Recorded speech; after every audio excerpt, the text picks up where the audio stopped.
Assalamualaikum warahmatullahi wabarakatuh. Selamat malam yang terhormat Bapak atau Ibu Guru yang saya muliakan, para akademisi, rekan-rekan sejawat, dan hadirin sekalian yang luar biasa. Salam kebajikan bagi kita semua. Kita hidup di era yang sering kita sebut sebagai revolusi industri, di mana konektivitas adalah oksigen baru bagi kita. Setiap informasi, peristiwa, hampir setiap orang di dunia hanya berjarak satu ketukan layar saja. Teknologi telah menjadi kepanjangan tangan kita, membantu kita dalam bekerja, belajar, komunikasi, bahkan bermimpi. Namun, di tengah hiruk-pikuk informasi tanpa henti ini, muncul sebuah pertanyaan mendasar.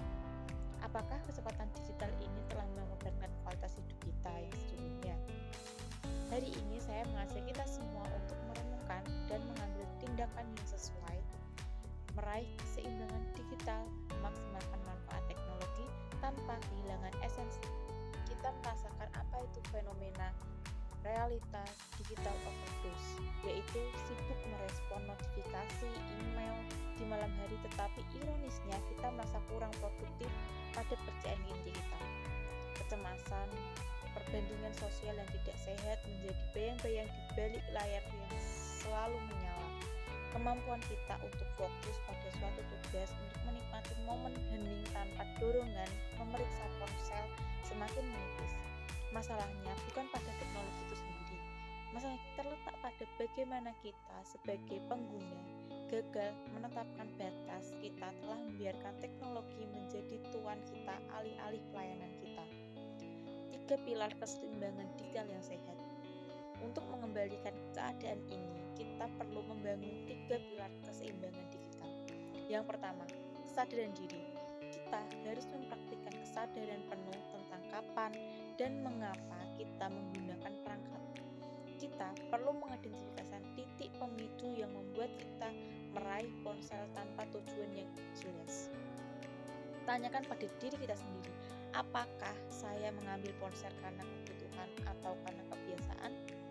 Terapkan puasa digital mini, misalnya menolak ponsel saat makan bersama keluarga, beribadah, ataupun 1 jam sebelum tidur. Keseimbangan tidak datang secara alami, ia harus terus dirancang dengan sengaja. Zona batas notifikasi, terapkan waktu, tempat di mana notifikasi kantor atau media sosial dimatikan total, khususnya di kamar tidur atau meja makan. Digital sunset, terapkan batasan waktu-waktu yang ketat, misalnya memastikan semua layar digital sudah mati pada pukul 9 malam untuk memastikan kualitas tidur yang lebih baik. Pilar ketiga, kita harus menggeser penggunaan teknologi dari sekedar konsumsi pasif menjadi penciptaan aktif atau koneksi yang bermanfaat. Gunakan media sosial untuk membangun jaringan profesional atau belajar, bukan hanya untuk melihat konten tanpa akhir. Gunakan perangkat digital untuk memperdalam hubungan dengan orang-orang yang tercinta, misalnya video call dengan keluarga di tempat yang jauh, bukan untuk mengabaikan orang-orang yang duduk di samping. Tanggung jawab yang kolektif. Keseimbangan digital bukan hanya tugas individu atau institusi, dan perusahaan memiliki tanggung jawab untuk menciptakan budaya yang menghargai waktu istirahat. Perusahaan harus menerapkan kebijakan no email after hours untuk menghormati waktu pribadi karyawan. Pemerintah dan lembaga pendidikan perlu mengintegrasi literasi keseimbangan digital ke dalam kurikulum agar generasi muda tumbuh sebagai pengguna yang baik, bukan korban dari teknologi. Hadirin yang saya hormati, kita berada di persimpangan jalan sejarah. Kita memiliki kekuatan teknologi untuk memecahkan masalah global, untuk menyembuhkan penyakit ini, untuk menghubungkan dunia. Namun kita tidak hati-hati, kekuatan yang sama dapat mengisolasi kita secara individu dan mengikis kedamaian batin kita.